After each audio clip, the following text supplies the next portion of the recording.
am a huge MAC makeup fan, but the launch of this new product made me realise I'd never even tried the original. So today, we're going to kill two birds with one stone and we are going to fix that. MAC's famous Studio Fix Primer now has a sister product, Studio Radiance. In this video, I'm going to be comparing the MAC Studio Fix Primer to the MAC Studio Radiance Primer, so we're going to be looking at the similarities and the differences. We're going to go through what each product promises, my first impressions, some wear tests, some different techniques, and finally I'm going to decide which one is my favourite. But before we get started on that, I just want to introduce myself. So hello, my name is Amy. This is my beauty YouTube channel where I make review videos, comparison videos, all that kind of stuff about different high-end beauty products to give you all of the information you need to work out whether they are worth your hard-earned money. If you are a beauty lover, I have a feeling you're going to find my channel very helpful, so stick around and subscribe. And if you enjoy this video or if you find it useful, I'd really appreciate a thumbs up. That being said, I am no expert, I am just a person with a face. Everybody's skin is different, everybody's experiences of these products are different, so if you do have any experience with either of these, please pop them in the comments so we can all scroll down and learn together. I love that we all help each other out on this channel and leave our opinions and stuff in the comments. I think it's such a lovely community. Let's get straight into the comparisons, starting off with the MAC Studio Fix Mattifine 12-Hour Shine Control Primer. MAC have called this product their must-have mattifying base, which promises to help you achieve complexion perfection. So that sounds good to me. They've actually broken down what you can expect from it by time period, which I think is so helpful and realistic. I like that they're very upfront about what to expect out of this product, and that is that it will improve your skin texture for 6 hours after application, reduce the appearance of pores for 8 hours, controls oil and shine, and improves the quality of your foundation wear for 12 hours. Also, they claim. We're going to put that to the test. This is supposed to mattify the skin without clogging your pores and causing any breakouts or acne or anything like that. Reading off the MAC website for a second, they say this oil-free, sweat and humidity resistant primer is formulated with a shine control oil check complex and infused with lactobionic acid, algae extract and witch hazel. So let's have a look at those ingredients. Lactobionic acid smooths the texture of your skin. It actually increases your skin thickness and it has multiple different anti-aging benefits as well. Algae extract is usually one of my favourite skincare ingredients. It's normally a good sign for me if it's got algae extract in it. There are antioxidants in there which help with acne. It plumps the skin to help reduce fine lines and wrinkles, and it just revitalises and also improves elasticity of the skin. And the witch hazel is used here to temporarily remove grease and oil to minimise the appearance of your pores. However, I'm usually a little bit hesitant of witch hazel because I do find it quite drying on the skin, but I understand why they have it in here because obviously it is a shine control primer. So now that we know what we're looking for, it's time for my first impressions. I'm really excited to try this. I've heard such good things about it. It does not clog pores, does not cause acne. It is currently 9:20 AM. So it says to apply on cleansed skin after moisturiser before foundation or use alone to mattify skin. So I've already done all my skincare and stuff. Oh, I forgot eye cream, 2 seconds. Yes, sorry, my face is all cleansed and exfoliated and moisturised. I really like this little routine I've got going at the moment. I've been using a load of Dermalogica stuff. Actually, I think one of the reviews is going up next week. I've been using it for a couple of weeks now and I've noticed a real difference. So let's just take a closer up look at my skin before we start. As you can see, I've got quite a lot of redness around here. It's definitely not perfect at the moment. Far from it. I mean, it never is perfect. I've got exfoliation mask in my nose. Brilliant. As you can see, I do have some bigger pores, particularly around my nose and kind of this area of my face. So the idea of a primer that works to minimise pores while also evening out the texture of my skin sounds great to me. So let's give it a go. It says that you can wear it, I assumed it would be like a pull-off lid, but it's a twist. It says that you can wear it on its own to mattify the skin. Sometimes I think when you mattify your skin, it makes it look a bit more kind of airbrushed, smooths over any imperfections. Oh, it's quite like thick, gloopy. Oh, it smells nice. It feels quite different to a lot of the other mattifying primers that I've tried. A lot of them feel really silicone-y, whereas this one, what does it feel like? Closer to a balm, I would say. I have just used quite a lot of product. Like what I originally squeezed out wasn't enough, so I've done about twice that, which is a lot. I don't really know if that much is necessary, but it felt necessary to cover my whole face. So, oh yeah, sorry, my shower's trying to steal the limelight once again. Why does it always make noises like that? I swear it's like my next door neighbours actually wait until I'm filming to start having a shower. It's very like silky to touch. It feels very smoothed over. You can really tell that it has like worked on the texture of my skin, so I'm hoping that means that my makeup will go on really nicely. So far I do think it's done a good job of mattifying my skin. That's not necessarily an effect that I would be after because I don't have particularly oily skin anyway, and I do quite like a sort of dewy look.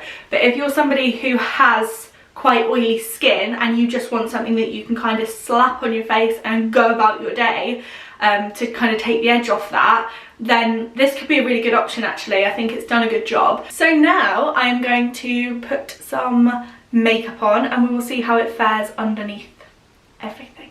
Okay, I got dressed and put some makeup on and I love it. I do definitely think it's done a really, really good job of pore minimizing. I don't even have any pores. I look like a doll. Initially, as I was applying my makeup, it looked a little bit duller than I'm used to. I think because I do use brightening primers normally, but I popped on a little bit of, where are they actually? I can show you. The Revolution liquid highlighter just over the top of my cheekbones and sort of a tiny bit up the bridge of my nose. And I feel like that really elevated everything a little bit. Do you know what I mean when I say that? I feel like matte makeup looks a lot heavier than dewy makeup. So this makeup feels quite a lot heavier than I usually do, even though all of the products are exactly the same apart from the primer. I'm not saying that's a bad thing. Actually, if anything, it's really good to know because I do quite a full face of makeup most days, and often it leaves me feeling like if I want to go out of an evening and do something a little bit differently, there's kind of nowhere to go from there. But so I'll do a little wear test throughout the day, and if it performs well, I think this is going to become my new nighttime primer. Like, for going out at night time, not for sleeping in, obviously. Don't sleep in primer, that would be weird. And I will be back with a wear test in a few hours. It's many hours later, as you can probably tell, because I actually look like I've been dragged through a hedge backwards. It's now 1:37 AM. So this makeup has been on a while, longer than planned, but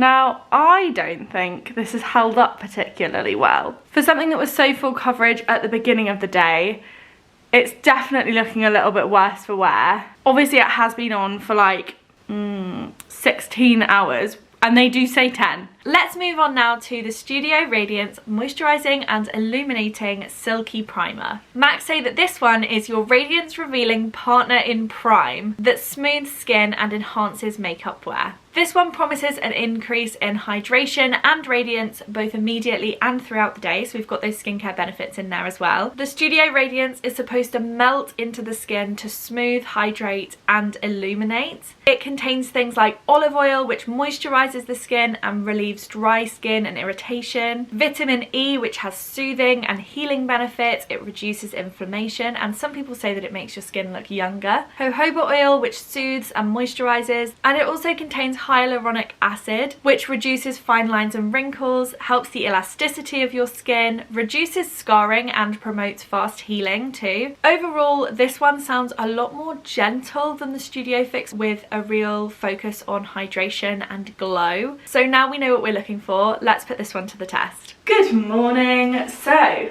it's time to try the Studio Radiance Primer.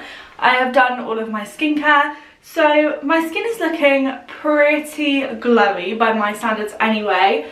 I'm excited to add this on top. This does a lot of work. So I'm gonna pop a couple of pumps on the back of my hand. I've seen all the kids on TikTok, they just sort of pour it onto their face, and it stresses me out. Because what if it just sort of goes down your t-shirt? Some on the nose, some on the forehead, some on the chin.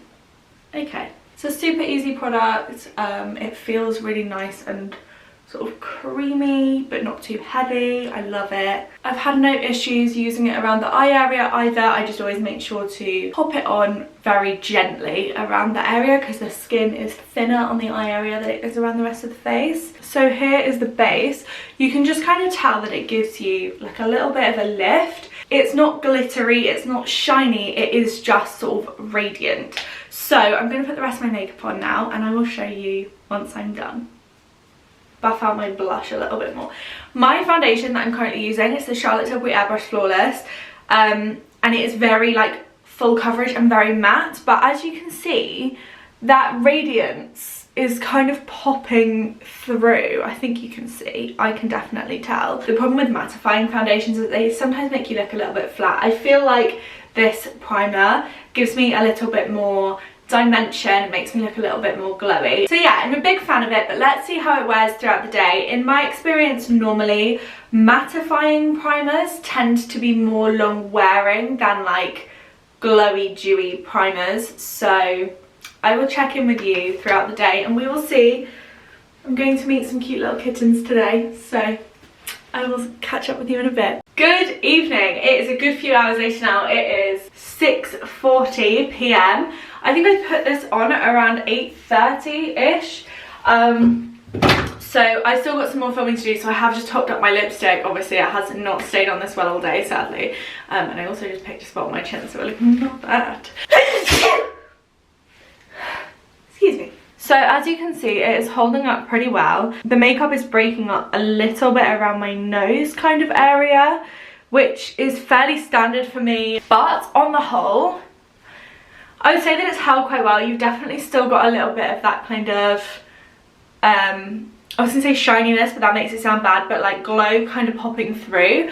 I actually really liked my makeup today. I think with the ring light, the blush looks really harsh, but in real life it doesn't look as harsh as it does on camera. I'm really impressed with how well it's held up actually, especially for like a radiance kind of primer, because normally the dewier primers, they do tend to like be a bit more slippy and slidey, whereas this one has actually held up really well in my opinion. And today I've been like inside, a little bit of outside. It's been raining, as you can probably tell from my hair. I've been like touching my face and holding kittens and stuff, so it's a fairly good test. But yeah, I just wanted to show you it around 6:30 p.m. so you can kind of get an idea of like how well it would be holding up by the time you get home from like a typical 9 to 5 kind of situation. I still have another couple of videos to film actually. I'm having a big filming day, so I will do those and I will check in again with you guys before I take the makeup off so you can see what it looks like. Okay, that filming took a lot longer than I planned, and then I was doing some other work bits and suddenly it's 1:30 a.m. So last foundation check-in, I look so tired, I need to go to sleep. You know what, considering this has been on about 17 hours, it's held up very well. Actually, I think that of all of my makeup, to be honest, this is the state of it. So you have definitely got some skin coming through here, and obviously some little spots and stuff, quite a few of those, but that's more of a reflection on my skin than it is of the primer. Up on the forehead, pretty much the same. Like you can see a little bit of skin starting to show through, but generally speaking, it's 1:30 a.m. I put this face of makeup on at 8:30 a.m. So I think it's held up pretty well. What do you think?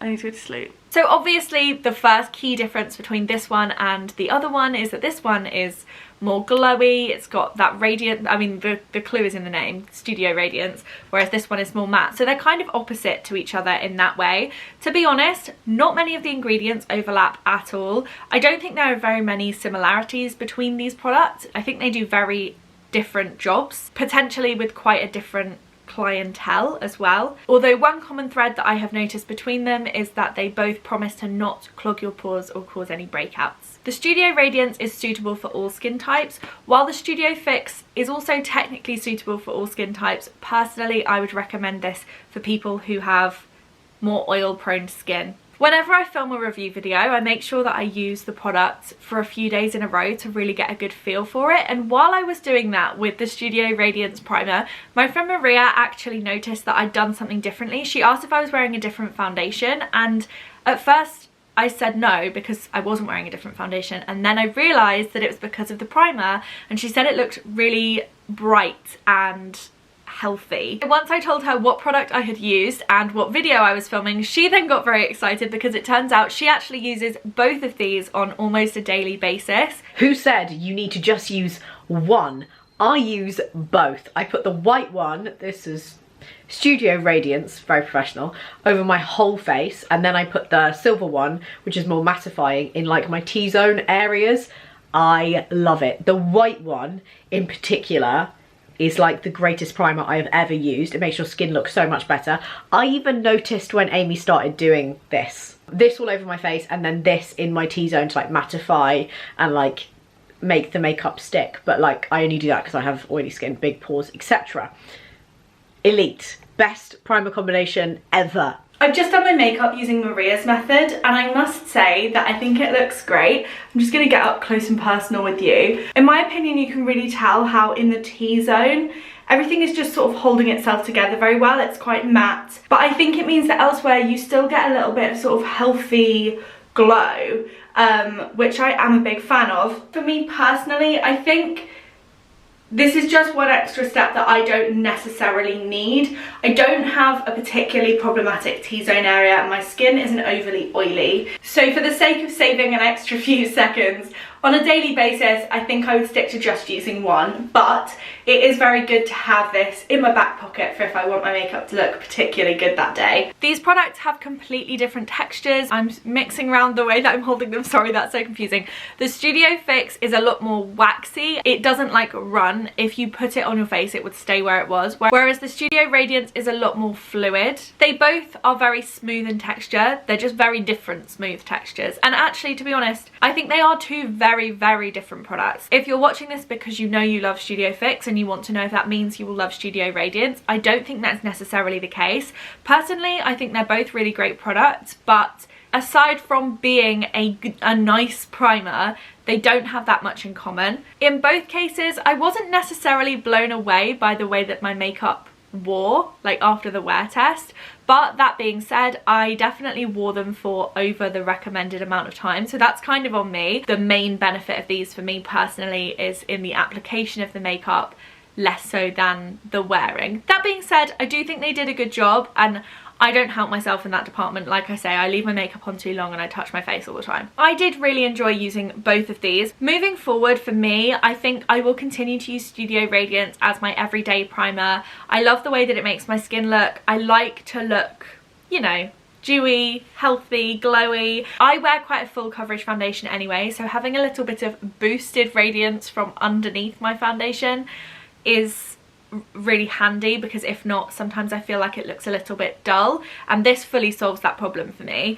But the matte primer I think is really good if I was putting my makeup on to go out in the evening and I want something that looks a bit heavier, something that's not going to look super shiny in photos or anything like that. I think this could be a really good option. So realistically, I think I'm going to keep both of these in my repertoire. Well, obviously I'm not going to throw them in the bin, but you know what I mean. I think I will actually go back to using both of these, just in different scenarios, but this one will be my everyday. But anyway, I will pop links to everything in the description in case you want to check them out for yourself. Which one do you think your favourite is? Let me know in the comments. And like I said, please do leave a comment if you have experience with either of these and let us know your thoughts. Give this video a thumbs up if you found it helpful. Subscribe to see more videos like this one. I will catch you in the next one.